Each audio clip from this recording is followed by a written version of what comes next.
Question के marks very करते हैं, आसान क्वेश्चन के कम होते हैं, डिफिकल्ट के ज्यादा होते हैं? मेरे ख्याल में तो कोई ऐसी चीज नहीं। नहीं सर, क्वेश्चन के सारे मार्क्स इक्वल होते हैं, लेकिन जब उनकी स्टैटिस्टिकल एनालिसिस की जाती है तो कुछ क्वेश्चन ऐसे आ जाते हैं जो सबने गलत किए होते हैं। तो कॉलेज क्या करता है, ऐसे क्वेश्चन को सिस्टम निकाल देता है। हम जिस सिस्टम के तहत उसको प्रोसेस करते हैं वो स्टैटिस्टिकल पैकेज और के ज्यादा होते हैं। मेरे ख्याल में तो कोई ऐसी चीज नहीं। नहीं सर, क्वेश्चन के सारे मार्क्स इक्वल होते हैं, लेकिन जब उनकी स्टैटिस्टिकल एनालिसिस की जाती है तो कुछ क्वेश्चन ऐसे आ जाते हैं जो सबने गलत किए होते हैं। तो कॉलेज क्या करता है, ऐसे क्वेश्चन को सिस्टम निकाल देता है। हम जिस सिस्टम के तहत उसको प्रोसेस करते हैं वो statistical package of social sciences के नाम से SPSS के नाम से एक सिस्टम है। वो सिस्टम ये करता है कि जितने भी लोगों ने अगर क्वेश्चन गलत किए हुए हैं वो सबको डिलीट कर देगा। इसका मतलब है कि उस क्वेश्चन की वैलिडिटी जो है वो क्वेश्चनेबल है। सिमिलरली अगर कोई क्वेश्चन ऐसा है जिसका सबने करेक्ट आंसर दे दिया है, वो भी डिफरेंशिएट नहीं कर रहा, तो उसको भी डिलीट कर दिया जाएगा। और उसके बदले में वो एक फ्रैक्शन प्रोड्यूस कर देता है कि इतने मार्क्स हर एक को दे दिए जाए। इसलिए आप देखें कि क्वेश्चन का नंबर 1 है, हर एक का मार्क 1 मार्क है, लेकिन जब इनकी परसेंटेज वो बनती है तो लिखा होता है कि 98.2, 98.3, 40.4 पॉइंट्स में आ जाता है। अच्छा।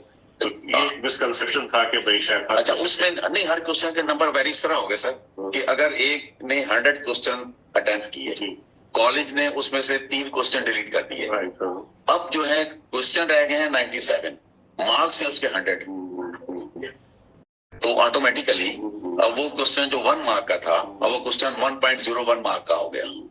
आई मीन क्वेश्चन जो है वो कम हो गए हैं, लेकिन मार्क्स 100 है। तो उसकी बाकी जो रह गए हैं 97 जी सर, उनका थोड़ा सा वो बढ़ गई है, वेटेज उनकी बढ़ गई। हाँ, इस तरह से हम कह सकते हैं कि लोग समझते हैं कि क्वेश्चन के साथ नंबर वेरी कर जाते हैं, तो वेरी नहीं करते, वो मार्क्स वही रहते हैं, अगर क्वेश्चन कम हो गए तो उसमें से दे दी जाए। अच्छा, और बेटा क्या था आपको पता?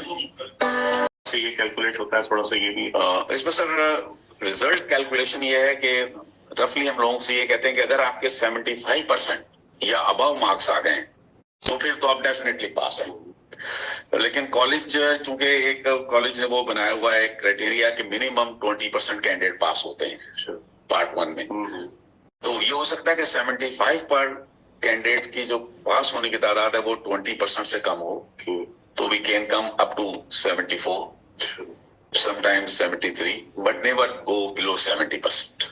चाहे कोई 5% कैंडिडेट भी पास हो रहे हैं तो हम 70% से नीचे नहीं जाएंगे। मिनिमम 70% तो उनका होगा ना, लेकिन अगर 75% है तो इररिस्पेक्टिव के कितने लोग पास हो रहे हैं, लेट्स से जी 75% पर हमारे पास आधे या सारे कैंडिडेट पास हो रहे हैं, all will be declared pass.